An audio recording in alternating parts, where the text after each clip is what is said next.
Hello dear students, our today lecture is application of Z transform to solve differential equation. Students, in the previous lecture we have studied the concept of application of Z transform, and today we discuss some numericals based on Z transform. तो students last class में अपन ने 2 example पढ़े थे. Next अपन पढ़ रहे हैं third example. Solve un+2 - 3un+1 - 4un = 3 की power n.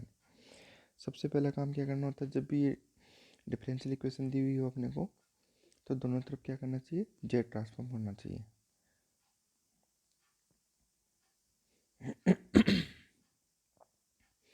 तो सबसे पहले स्टेप क्या होगी, taking Z transform on both side.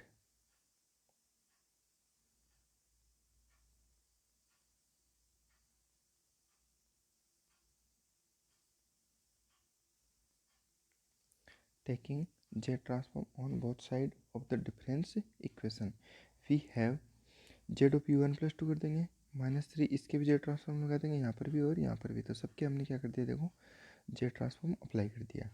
उसके बाद में Z of u1+2 का Z ट्रांसफॉर्म क्या होता है, ये वाला पार्ट होता है, अपन ने लिख दिया. Z of u1+1 हमने पढ़ा था, इसकी वैल्यू ये होती है. और Z of u1 ये तो यहाँ लिखा हुआ है u बार z, तो u बार z लिख दिया. और 3 की पावर n यानी a की पावर n का क्या होता है, z upon z minus a. तो a की जगह 3 तो z अपॉन z माइनस 3 हो गया. तो यहाँ तक समझ में है. उसके बाद हमें क्या करना होता है कि u बार z को एक तरफ रखना है, रिमेनिंग टर्म्स को राइट हैंड साइड में लेके जाना है.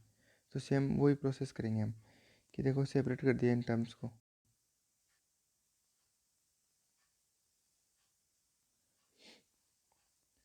इधर तो रख दिया आपने ओनली u बार z को, ठीक है.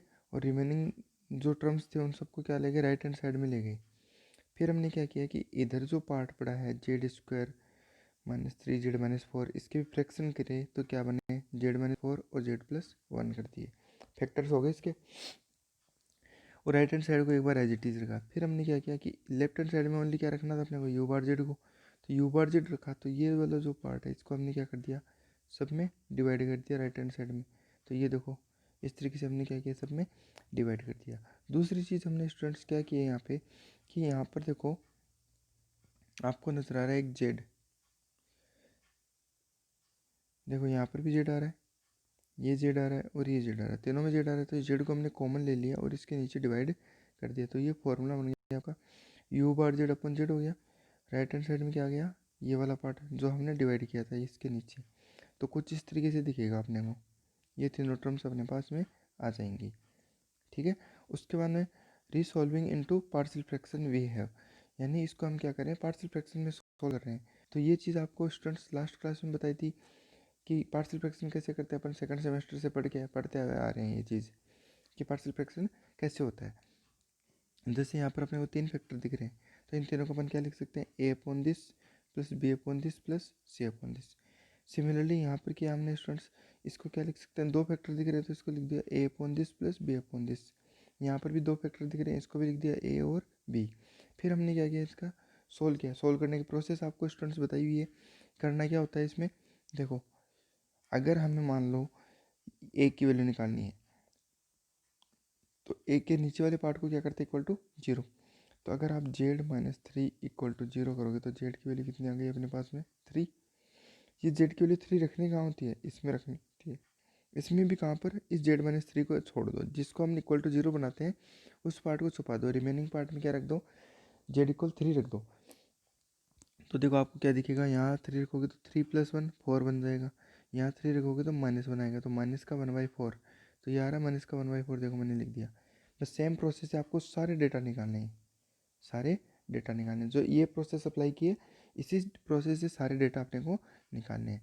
तो निकालने के बाद में जो न्यू इक्वेशन बन के आई है वो मैं आपको दिखा रहा हूँ.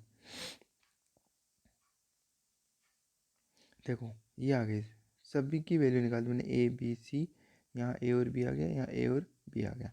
फिर मैंने क्या किया स्टूडेंट्स, ये जो जेड है इसको क्रॉस मल्टीप्लीकेशन से इधर ले लिया, तो ये सब में जेड मल्टीप्लाई हो जाएगा.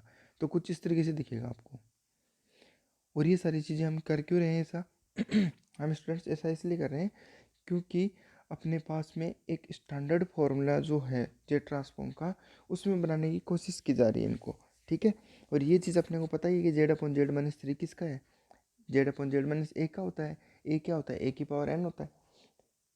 पढ़ा था आपने ए की पावर एन का, अभी बताया आपको क्या होता है Z transform, Z upon Z minus A, पढ़ा आपने।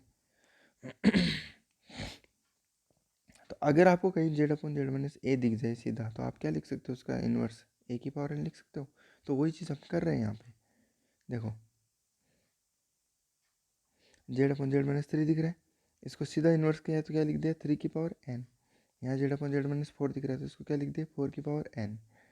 यहाँ पर ये जो पार्ट है इसको ऐसे लिख सकता हूँ कि नीचे वाले को जेड माइनस माइनस वन, तो यहाँ लिख दूंगा माइनस वन की पावर एन, ये लिख दिया।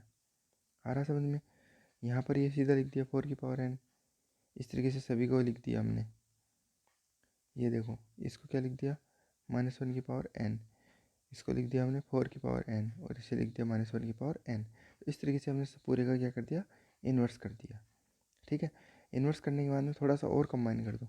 कंबाइन कैसे किया, देखो जैसे यहाँ पे फोर की पावर एन यहाँ पर भी आ रहा है, यहाँ पर भी आ रहा है फोर की पावर एन, और यहाँ पर भी आ रहा है, तो फोर की पावर एन तो कॉमन आ गया। रिमेनिंग जो पार्ट बचा वो हमने C1 लिख दिया, यानी C1 के अंदर क्या क्या आ गया, वन बाई फाइव भी आ गया, plus you naught upon five भी आ गया, और plus you one upon five भी आ गया। इसको पूरे को कंबाइन करके क्या लिख दिया, C1, तो ये आ गया C1 फोर की पावर एन। सेम प्रोसेस से माइनस वन की पावर एन भी आपको बहुत जगह दिख रहा है, तो उसको लिख दिया C2 माइनस वन की पावर एन, और लास्ट एक टर्म ये बच्चे उसको यहाँ लिख दिया। तो इस तरीके से हम इसको सॉल्व कर सकते हैं। तो एक्चुअली हमने किया क्या है पूरे इसमें, इस क्वेश्चन को सॉल्व करने में प्रोसेस क्या रही कि पहले दोनों तरफ क्या किया, जे ट्रांसफॉर्म अप्लाई किया। देखो सबसे पहला काम क्या किया हमने, जे ट्रांसफॉर्म किया दोनों तरफ, जो भी पार्ट था आपका उसके दोनों तरफ क्या कर दिया, जे ट्रांसफॉर्म। फिर यहाँ पर यू बार जेड को एक तरफ किया, और रिमेनिंग पार्ट को क्या कर दिया, राइट हैंड साइड में भेजते गए। फिर हमने क्या किया, ये यू बार जेड के जो रिजल्टेंट है उसको स्टैंडर्ड जे ट्रांसफॉर्म के फॉर्मेट में बदलने के लिए हमने क्या किया, इसमें कुछ चेंजेस किए, जैसे इसका पार्शियल फ्रैक्शन किया, कर करा के फाइनली हमने क्या किया, लेफ्ट हैंड साइड में तो यू बार जेड रखा, और राइट हैंड साइड में क्या रखा स्टूडेंट्स, वो टर्म रखी जो एज इट इज किसी फॉर्मूला बन रहा है जिनका इन्वर्स जेड ट्रांसफॉर्म के लिए। तो फाइनली हमने क्या किया, यहाँ पे टेकिंग इन्वर्स जेड ट्रांसफॉर्म किया, तो इन सब का अपने को रिजल्ट मिल चुका है यहाँ पे डायरेक्ट। बस ये आपका एप्लीकेशन ऑफ जेड ट्रांसफॉर्म हो गया, यानी किसी डिफरेंशियल इक्वेशन को सॉल्व करने की प्रोसेस हो गई। अब अपने एक क्वेश्चन और देखते हैं। देखो यहाँ पे देखो आप, जैसे इस प्रोसेस में क्या दिया हुआ है, 6H ओ पेन दिया है। एच ओ पेन आपको क्या बताता है स्टूडेंट्स, एच ओ पेन आप यहाँ पे क्यों बताता है, यूनिट स्टेप फंक्शन। जैसे इस चीज़ के बारे में अपने पहले भी डिस्कस किया था, यूनिट स्टेप फंक्शन कैसा होता है, देखो ऐसा पढ़ा था हमने।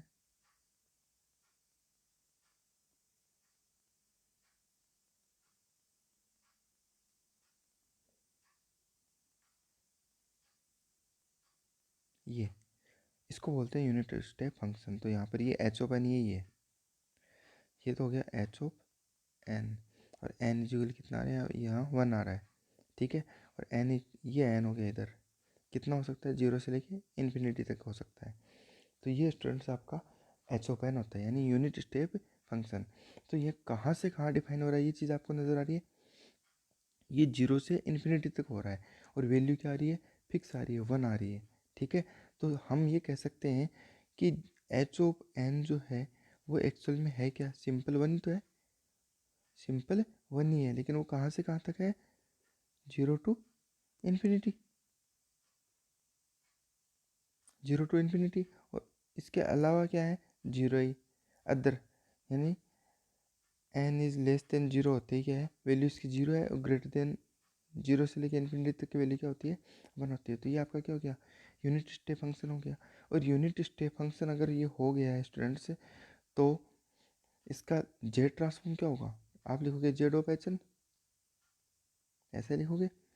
तो हम ये लिख सकते हैं कि जेड ऑफ एच एन का मतलब क्या हो गया, वन, क्योंकि जेड ऑफ एच एन कहाँ से कहाँ डिफाइन है, जीरो से इन्फिनिटी। और एक की पावर एन वाला पड़ा हुआ आपका जेड ऑफ ए की पावर एन, ये भी कितना से कहाँ डिफाइन होता था, ऐसे ही होता था। देखो एन इक्वल जीरो से इन्फिनिटी, ए की पावर एन और जेड की पावर माइनस एन, पढ़ा था आपने। तो यहाँ पर अगर हम देखें तो यहाँ ए की जगह सिंपल क्या 1 है, तो क्या मैं 1 के बार n लिख दूँ इसको, क्या कोई फ़र्क पड़ेगा? नहीं पड़ेगा। तो रिजल्टेंट क्या आएगा जेड अपॉन जेड माइनस ए। जैसे इसका आंसर क्या आया था जेड अपॉन जेड माइनस ए, तो यहाँ पर भी क्या आ जाएगा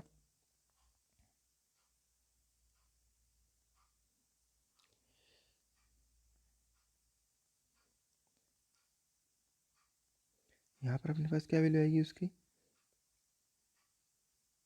एच ऑफ एन की, तो जेड ऑफ एच एन है, इसकी वैल्यू कितनी आ जाएगी जेड ऑफ 1 की पावर एन बोल सकते हैं इसको। तो ये 1 की पावर एन दिख रहा है आपको, तो इसको लिख सकते हैं जेड अपॉन जेड माइनस 1। बस आपको ये ध्यान रखना है एच ऑफ एन से कंफ्यूज नहीं होना है कि एच ऑफ एन क्या आ गया। एच ऑफ एन का मतलब क्या है यूनिट स्टेप फंक्शन है, यानी अपने को सीक्वेंस की के अंदर जो वैल्यू लेनी है वो क्या लेनी है 1 ले सकते हो या 1 की पावर एन बोल सकते हो। तो इसका रिजल्टेंट क्या आएगा जेड अपॉन जेड माइनस 1 आएगा। आई होप ये समझ में आ गया होगा आपको। अब हो क्वेश्चन पे सबसे पहला काम तो देखो एक ही स्टेप को अपने बार बार रिपीट कर रहे हैं कि प्रोसेस तो वही रहेगी ना, चेंजेस नहीं होगा। इसमें कंडीशन क्या दी है देखो यू नोट और यू वन की वैल्यू तो क्या है 0 है और एन क्या आपका ग्रेटर देन इक्वल 0 है। अब आपको क्या दिया हुआ है देखो ये इक्वेशन दी हुई है, इस इक्वेशन में सबसे पहला काम क्या करना है जेड ट्रांसफॉर्म करना है दोनों तरफ। तो देखो जेड ट्रांसफॉर्म करेंगे इसका, तो इसका जेड ट्रांसफॉर्म आपको बताया हुआ स्टूडेंट्स ये होता है यू एन प्लस वन का जेड ट्रांसफॉर्म ये होता है यू एन का ये होता है एच ओ पेन का मैंने अभी बताया आपको समझा दिया कैसे होता है ये आ गया। फिर मैंने क्या कहा था कि जैसे इसमें कुछ वैल्यूज़ दी हुई है तो उनको इजी सॉल्व हो जाएगा। यू नोट और यू वन दोनों की वैल्यू क्या है 0, तो देखो ये यू नोट हट गया एक तरीके से कर सकता हूँ मैं, ये हट गया मेरे पास। ऐसे यू नोट और यू वन दोनों 0 है तो ये पूरा पार्ट हट गया मेरे पास, दिख रहा है आपको। अब आपको रिमेनिंग पार्ट दिख रहा होगा और रिमेनिंग पार्ट में क्या नज़र आ रहा है आपको ओनली यू बार जेड और यू बार जेड, तो कॉमन ले लिया। यहाँ क्या बचा 6z इसको लिख दिया, यहाँ से 5z लिख दिया, यहाँ से -1 लिख दिया, तो ये पार्ट अपने पास बन के आ गया। फिर इसका फैक्टर्स कर लिए, फैक्टर क्या होंगे स्टूडेंट्स 6z-1 और z+1 होंगे। यू बार जेड हो गया इजिकल कितना है 6z/z-1। अब वही same process students you bar Z को सेपरेट करना है तो यू बार जेड को सेपरेट कर लिया, ये वाला जो पार्ट है इसको डिवाइड कर देते हैं तो ऐसा दिख जाएगा। फिर क्या करना होता है फिर देखो उसके बाद ना एक तो जेड तो कॉमन ले लिया हमने, ठीक है, और रिमेनिंग जो पार्ट है इसको हमने फैक्टर्स बना लिए। तो इसका फैक्टर पार्शियल फ्रैक्शन करना आपको इजीली आता है 6z-1 करते हैं, इस तरीके से मैंने ए बी सी कर दिया। फिर ए बी सी की वैल्यू निकालना मैंने अभी प्रीवियस क्वेश्चन पार्ट में बताया आपको, प्रीवियस क्वेश्चन में बताया ना कैसे निकालनी है कि 6z-1 को 0 कर दो तो जेड इक्वल कितना देगा 1/6, ये जेड इक्वल 1/6 इसको छोड़ के पूरे में रख देना तो आपको ए की वैल्यू मिलेगी, वही आपको ये मिलेगी। ऐसे ही आपको बी की वैल्यू निकालनी है, ऐसे ही सी की निकालनी है, तो ए बी सी की वैल्यू रख दी। वैल्यू रखने के बाद वापस से जेड को अंदर मल्टीप्लाई कर दिया ताकि स्टैंडर्ड फॉर्मेट बन जाए। तो वो जेड जो था ये इसको अंदर किया तो देखो यहाँ पे ये 6 तो नीचे से कॉमन भी लिया मैंने क्योंकि जेड-z-a का फॉर्मेट बनाना है ना, जेड-z-a का बनाना है। तो यहाँ जेड के पास में 6 आ रहा है तो 6 को कॉमन लेके और 216 में जब डिवाइड किया ना तब अपने पास कितना आ रहा है 36 आ रहा है, आपको देख लेना डिवाइड करके 36 से आएगा, ठीक है। और ये जेड है ये अंदर आ गया तो ऐसा दिखेगा आपको z/z-1/6। सेम प्रोसेस से ये पार्ट यहाँ पर भी आ गया तो यहाँ दिखेगा z/z+1, ये यहाँ पर आया तो z/z-1, ठीक है। उसके बाद क्या करेंगे इन्वर्स करेंगे तो आपको क्या नजर आएगा कि ये z/z-a दिख रहा है, ये है क्या 1/6 की पावर n बोल सकता हूँ, तभी तो उसका क्या हुआ जेड ट्रांसफॉर्म हुआ है। तो इन्वर्स क्या हो गया ये हो गया, इसको यहाँ लिख दो, लिख दिया। सेम प्रोसेस है यहाँ देखो -1 की पावर n हो जाएगा, ये 1 की पावर n हो गया, ये आपका आंसर हो गया। तो आई होप इसको स्टूडेंट्स आपको दोनों समझ में आए होंगे आज के एग्जांपल्स। अब एक क्वेश्चन स्टूडेंट्स मैं आपके लिए दे रहा हूँ, ये वाला पार्ट ये आपके लिए दे रहा हूँ, तो ये क्वेश्चन आपको सोल्व करना है स्टूडेंट्स। देखो यहाँ पे जेड कर दोगे, इसका जेड ट्रांसफॉर्म निकाल दोगे, इसका जेड ट्रांसफॉर्म, इसका जेड, यहाँ पर 2 की पावर n का कितना हो जाएगा z/z-2 हो जाएगा। इसी तरीके से आप 6 तो कांस्टेंट है n का लिख देना, n का आपको बताया हुआ स्टूडेंट्स, तो वो जेड ट्रांसफॉर्म आप यहाँ अप्लाई कर देना, ठीक है।